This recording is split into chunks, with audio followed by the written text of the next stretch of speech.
क्या आप जानते हैं भारत के अनसुलझे रहस्य? भारत दुनिया के सबसे दिलचस्प देशों में से एक है। इसकी समृद्ध पौराणिक कथाएं, विशाल आकार और कई सांस्कृतिक विषमताएं विचित्र कहानियों और किंवदंतियों के ढेरों के लिए उपजाऊ जमीन प्रदान करती हैं। कुछ स्पष्ट रूप से नकली हैं, जबकि अन्य इतने असामान्य हैं कि सच हो सकते हैं। और फिर भी अन्य इतने विचित्र हैं कि वे दुनिया के बारे में हमारे संपूर्ण दृष्टिकोण को बदल सकते हैं।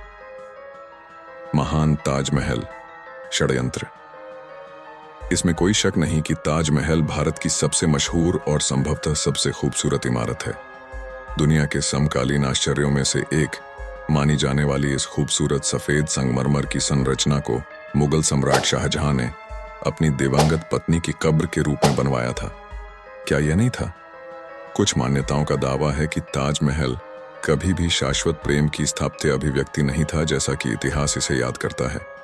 इसके बजाय कुछ साक्ष्यों से पता चलता है कि यह संरचना अपनी प्रत्यक्ष क्षमता से लगभग 300 वर्ष पुरानी है। इस धारणा के पीछे के व्यक्ति नई दिल्ली के प्रोफेसर पीएन ओके का मानना है कि इस संरचना का उद्देश्य कभी भी मकबरा बनना नहीं था।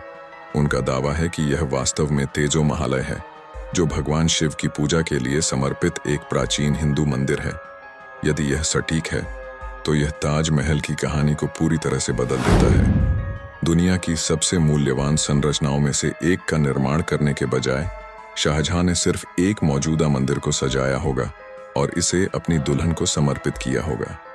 हालांकि यह बात हम में से उन लोगों के लिए दूर की कौड़ी लग सकती है जो पहले से ही ताजमहल को पसंद करते हैं। यह ध्यान देने योग्य है कि भारतीय अभिजात वर्ग का दुश्मन के मंदिरों और घरों पर कब्जा करने और उन्हें अपने प्रियजनों के लिए कब्रों में परिवर्तित करने का इतिहास रहा है। इसके अलावा ताजमहल के कथित निर्माण के समय के आसपास के क्षेत्र के यात्रियों के संस्मरणों में इसके निर्माण का कोई उल्लेख नहीं है। यहाँ तक कि यह भी कहा गया है कि ताज पहले से ही एक महत्वपूर्ण स्थापित संरचना के रूप में मौजूद है। क्या रोमांस के सर्वोच्च प्रतीक के रूप में ताजमहल की प्रतिष्ठा घटिया इतिहासकारों और प्रचारकों द्वारा फैलाए गए बड़े झूठ पर आधारित है? यह रहस्य तब तक अनसुलझा रहेगा जब तक कि भारत सरकार इमारत के बंद कमरों तक पहुंचने का फैसला नहीं कर लेती, ताकि वैज्ञानिक उनका पर्याप्त विश्लेषण कर सकें।